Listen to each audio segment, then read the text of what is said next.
माही जल्दी जल्दी हाथ चला रसोई में काम निपटा रही थी, मन में यह सोचते हुए कि जब तक बच्ची सो रही है तब तक रसोई के काम जल्दी से निपटाकर उसके सारे गंदे कपड़े धो लूंगी। पिछले 2 दिन से उसे सर्दी जुकाम तो था ही, कल रात वॉमिटिंग भी बहुत हुई, जिससे गंदे कपड़े बहुत जमा हो गए थे। यह सोच रही थी कि तभी 2 महीने की बच्ची जोर जोर से रोने लगी। जब तक वो हाथ धोकर बच्ची को उठाती, उससे पहले ही ननंद ने जाकर ले लिया ताकि रसोई में जाने से बच सके। परंतु माही फिर भी गई कि लाइए दीजिए, भूख लगी होगी, मैं दूध पिला देती हूँ। खाना बन गया है, आप जाइए, बस मम्मी पापा को खाना निकाल कर दे दीजिए। सुनकर ननंद ने मुंह बनाते हुए कहा, मैं कुछ देर संभालती हूँ ना भाभी, आप मम्मी पापा को खाना देकर आइए और रसोई के काम भी निपटा लीजिए। वह कुछ बोलती उससे पहले ही सास ने कहा, अरे वह बच्ची को संभाल रही है ना, तब तक तुम किचन का काम समेट लो, कितनी भूख लग गई होगी, थोड़ा भूख बर्दाश्त होना भी जरूरी है बच्चे को। माही मन मसोस कर चली गई, लेकिन तब तक बच्ची ने पोटी कर दिया। तब ननंद ने बच्ची को भाभी के गोद में देकर मम्मी पापा के लिए खाना भी निकालने गई। सासू माँ खाना खाकर उठी कि उनकी 2-3 सहेलियां उनसे मिलने आ गई। सासू माँ अभी 1 सप्ताह पहले ही हॉस्पिटल से डिस्चार्ज होकर आई है, इसलिए रिश्तेदारों के साथ पड़ोसियों और सहेलियों का भी आना जाना लगा रहता है। तभी उसमें से एक सहेली ने पूछा, और सरला अब तबीयत कैसी है? डॉक्टर ने क्या कहा? हम लोगों ने सोचा कि हॉस्पिटल आऊं तुमसे मिलने, फिर सोचा कि जब घर वापस आ जाओगी तभी अच्छे से मिलकर हाल चाल भी ले लेंगे और थोड़ी बातें भी कर लेंगे, इसीलिए नहीं आए हॉस्पिटल। अरे कोई बात नहीं, अभी बात कर ही रही थी कि तब तक ननंद ने सासू माँ को दवाई निकाल कर दी। यह देखते ही सहेलियों ने तुरंत पूछ लिया, बहू ख्याल रखती है कि नहीं, सेवा करती है, समय पर खाना दवा पानी देती है या ना? जिसे सुनकर सरला जी ने तुरंत आंखों में आंसू भरकर मुंह बिचकाते हुए कहा, नहीं, बिल्कुल नहीं, कोई ख्याल नहीं रखती, कोई सुख नहीं है। वो तो किस्मत की धनी हूँ कि मेरा पति अच्छा है और भला हो मेरे बेटा और बेटी का, जो हर समय मेरे आगे पीछे लगे रहते हैं। सबसे ज्यादा तो मेरी बेटी हॉस्पिटल में भी साथ नहीं छोड़ा, और ये तो कभी हॉस्पिटल में देखने के लिए भी नहीं आई। अगल बगल में जो भी पेशेंट थे सब पूछ रहे थे, घर में और कोई नहीं है? आपके पास तो सिर्फ आपकी बेटी और पति ही रहते हैं। सुनकर मैं चुप रह जाती थी, क्या बोलूं, कैसे बोलूं कि बहू भी है लेकिन नहीं आती है। अभी घर में भी यह अपने बच्चे और काम के पीछे लगी रहती है।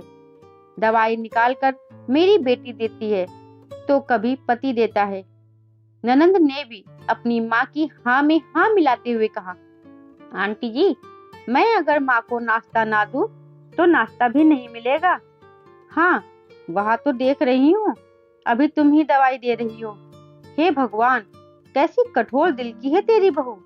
अगर तुम्हारी जगह इसकी अपनी माँ रहती तो क्या नहीं जाती, नहीं सेवा करती? आने दो, अभी बोलती हूँ। नहीं नहीं, मत बोलना, जाने दो, बिना मतलब बात बढ़ जाएगी, सासू माँ ने कहा। यह सब बातें कर ही रही थी कि तब तक माही सबके लिए चाय पानी लेकर आ गई। लीजिए आंटी जी, चाय पीजिए, माही ने कहा तो वह बैठी 1-2 महिला ने मुस्कुराकर धन्यवाद कहा, परंतु एक जो सास की पक्की सहेली थी, उन्होंने लगभग माही को झिड़कते हुए कहा, क्यों बहू, सास का ध्यान क्यों नहीं रखती है?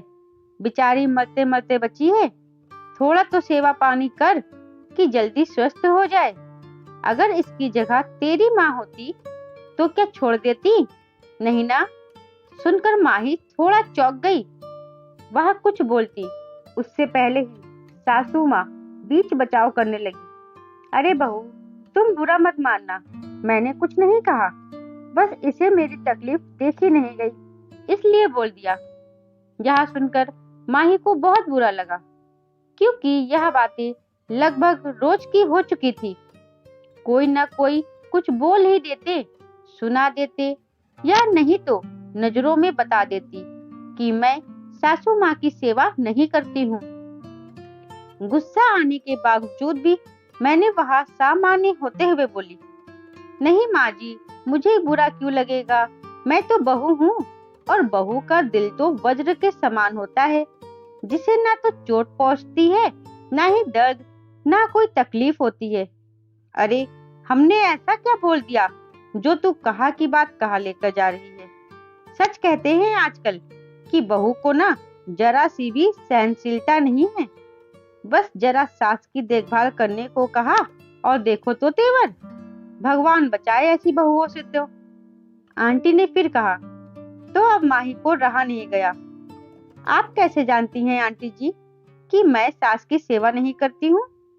अभी ननंद को दवाई देते देख लिया इसलिए।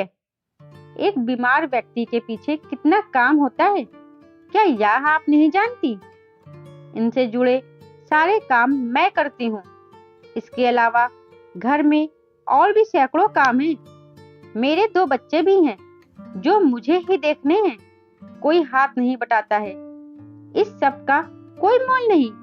हाँ, नाश्ता और खाना कभी कभी मेरी ननंद भी दे देती है, पर एक बार यह भी तो सोचिए कि समय पर और गरम गरम खाना बनाता कौन है? हाँ, मैं हॉस्पिटल नहीं रुकी, क्योंकि वहाँ पापा जी रुके थे, तो सबको रुकने की जरूरत नहीं थी। फिर मेरा छोटा बच्चा था, तो डॉक्टर ने वैसे भी आने से मना कर दिया। लेकिन एक बार यह भी तो सोचिए कि इतना बड़ा परिवार, सारे काम, अपने 2 बच्चे, फिर जो लोग आए इनका हाल चाल पूछने या जानने के लिए, उनकी सेवा सत्कार, चाय पानी किसने देखा? मैंने अकेले ही देखा सब। रही बात ननंद की हॉस्पिटल में रुकने की, तो वहाँ हॉस्पिटल में रुक कर भी क्या कर लिया? डॉक्टर ने घर वालों को पेशेंट के पास बैठने से मना कर दिया था। मिलने के लिए भी एक समय तय किया गया था। बाकी की जो दवाइयाँ, इंजेक्शन पेशेंट के लिए आता था, वहाँ नर्स खुद लाती थी। फिर पापा जी थे, तो सबको वहाँ रुकने की जरूरत क्या थी? अगर मैं भी वहाँ जाती तो घर का काम कौन देखता? अच्छा, तो कौन बोल रहा है तुम्हें कि तुमने कुछ नहीं किया? सासू माँ ने कहा। कौन क्या? आप ही तो रोज सबसे बोलती हैं।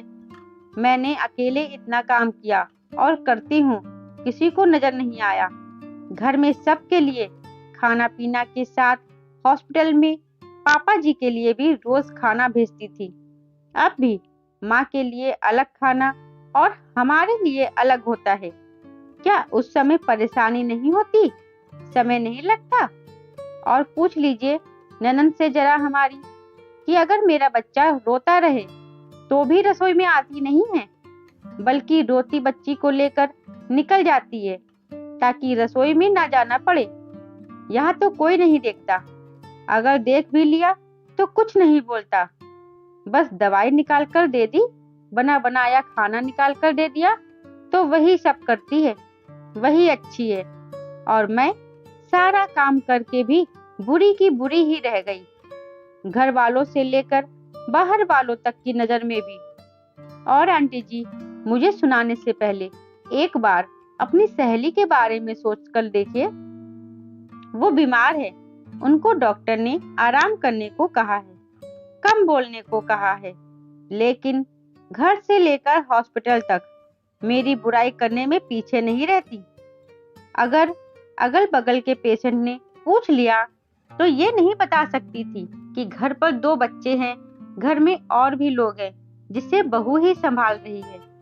रही बात इन्हें माँ मानने की, तो मैं तो जिस दिन शादी करके आई उसी दिन से माँ बोल रही हूँ और माँ मान भी रही हूँ। अपना मान लिया सबको, लेकिन इन सब ने मुझे कभी अपना नहीं माना।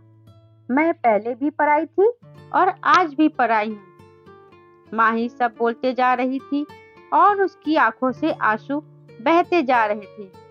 मगर अब माही के सब कुछ बोलते ही सास के साथ सभी सहेलियों की बोलती भी बंद हो गई।